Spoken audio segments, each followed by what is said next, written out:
ஆ கடைசில அந்த புள்ள வந்து ஒரு லெட்டரு இவரு நம்ம ஹீரோக்கு வந்து போடுவாங்க. அதுல நெறைய விஷயங்கள் வந்து டிஸ்கஸ் பண்ணியிருப்பாங்க. அந்த மெயின் கோரே அந்த கடைசி சாப்டர்ல அந்த லெட்டர்ல மட்டும் தான் வந்து இருந்ததா எனக்கு ஒரு ஃபீல் ஆச்சு. எதிர்பார்க்காம ஒரு திருப்பம் ஏற்படும். ஆமா. அந்த திருப்பத்துக்கு அப்புறம் அ அந்த நாயகியோட பதில் அப்படிங்கிறது ரொம்ப முக்கியமான விஷயம். அது இல்லாட்டி அந்த அ இதே நிறைவு பெறாது.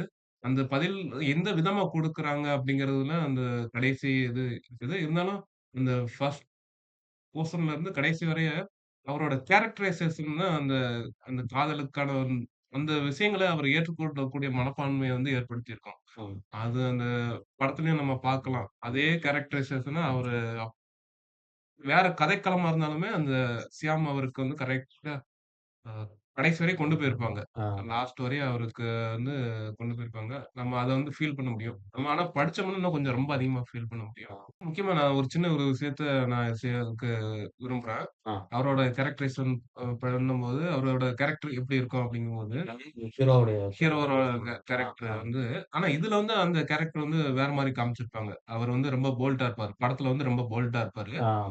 ரொம்ப அதிகமா எதையுமே துணிஞ்சு இறங்கக்கூடிய நிச்சயமா படம் அப்படிங்கும்போது கொஞ்சம் ரொம்ப ஒரு எக்ஸாஜரேஷன் பண்ணி தான் குடுக்கணும். அப்படி ஹீரோ ஹீரோயிக்கா ஹீரோக்கான ஒரு ஆமா. விஷயம் குடுத்தா தான் இத பார்க்க முடியும். ஏன்னா இது வந்து ஒரு வணிக ரீதியா வெற்றி பெறணும் அப்படிங்கும்போது, அது கண்டிப்பா குடுத்தாகணும். அதனால அத குடுத்துருக்காங்க. நெறைய விஷயங்கள் ஆட் பண்ணியிருக்காங்க. இதுல நம்ம புத்தகத்துல பார்க்கும்போது, அவரோட கேரக்டர் வந்து கொஞ்சம் ரொம்ப சாஃப்ட்டான கேரக்டர். ஆ முக்கியமா ஒரு சின்ன ஒரு விஷயம். எனக்கு அந்த பதட்டம் அந்த விஷயம் வந்து எனக்கு எப்பவுமே இருந்துகிட்டே இருக்கக்கூடிய ஒரு விஷயம். அதுல ரொம்ப சூப்பரா சொல்லியிருப்பாங்க. அவரு வந்து என்னன்னா, ஏதோ ஒரு நண்பர அவரு சந்திக்கிறாரு அப்டின்னா, அவரு பதட்டம் அடைஞ்சிருவாரு. ஆ. அதாவது புதுசா ஒரு நண்பர வீட்டுக்கு வராங்க, இல்ல ஏதாவது ஒரு நண்பர சந்திக்கிறாங்க அப்டின்னா, அவருக்கே அறியாம பதட்டம் ஆகி பேசுறது, என்ன பேசுறோம், என்ன செய்றோம்னே தெரியாம பேசிக்கிட்டு இருப்பாரு. ஆ அதுல ஒரு லைன் சொல்லியிருப்பாரு. எனக்கு அந்த லைன் ரொம்ப புடிச்சது.